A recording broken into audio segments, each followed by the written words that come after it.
Assalamualaikum warahmatullahi wabarakatuh. Baik, selanjutnya saya akan menjelaskan tentang materi fikih bab 4 tentang tenangnya dekat dengan Allah. Sebagai umat muslim tentunya kita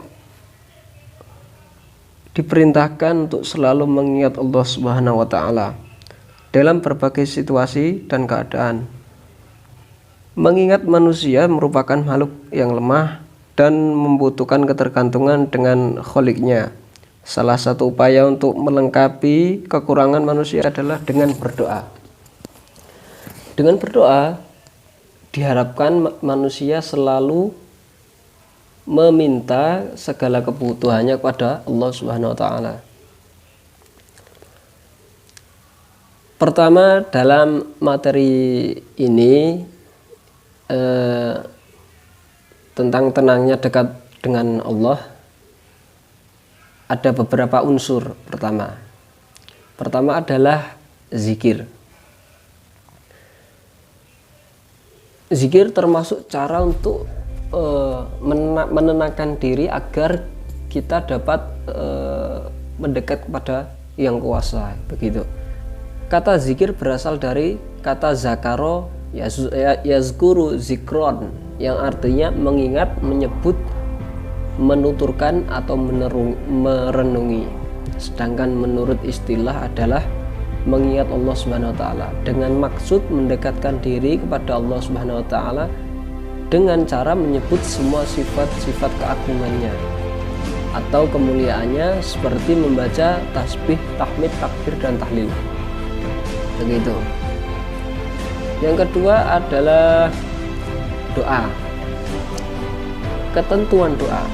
Doa berasal dari bahasa al-doa, bahasa Arab, yang artinya adalah memanggil atau memohon sesuatu. Sedangkan menurut istilah adalah permohonan sesuatu yang disampaikan manusia sebagai makhluk kepada Allah Subhanahu wa taala sebagai sang pencipta dengan merendahkan diri dan tunduk kepadanya, baik untuk kepentingan hidup di dunia maupun akhirat. Kita sebagai seorang mukmin yang ingin berhasil dalam kehidupan ini ada dua cara yang harus ditempuhnya, yaitu pertama ikhtiar atau berusaha, dan kedua berdoa kepada Allah.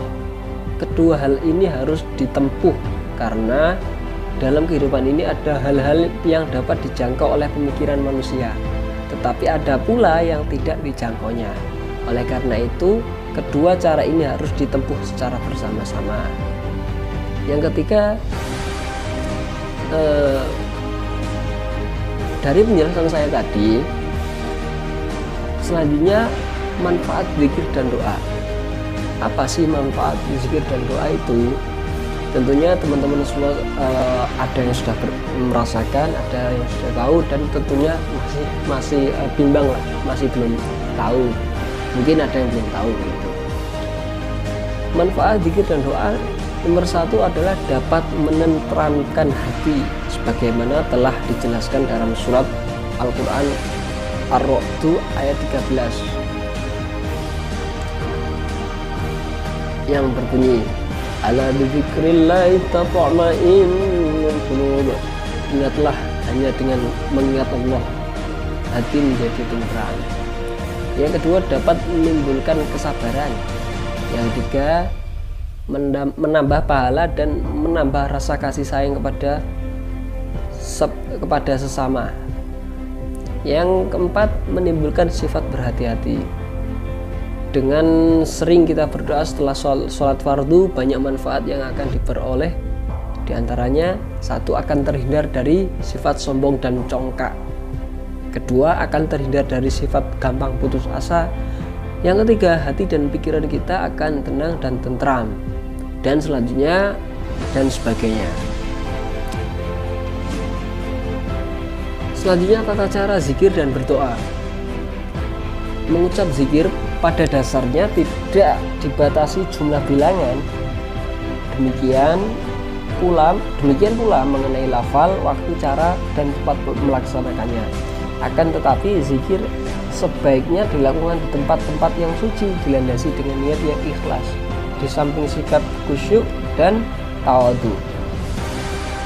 Firman Allah Subhanahu wa taala di atas antara lain, zikir hendaknya dilakukan dengan sikap tadarruk, merasa dirinya hina dan hampa di hadapan Allah Subhanahu wa taala. Dengan demikian, orang yang berzikir harus memperlihatkan sikap tawadhu padanya. Yang kedua, zikir dilakukan dengan rasa takut pada Allah Subhanahu wa taala, takut pada keagungan dan kemuliaannya. Yang ketiga, zikir dilakukan dengan suara yang lembut, pelan, dan khusyuk. Cara berzikir ada 3 macam.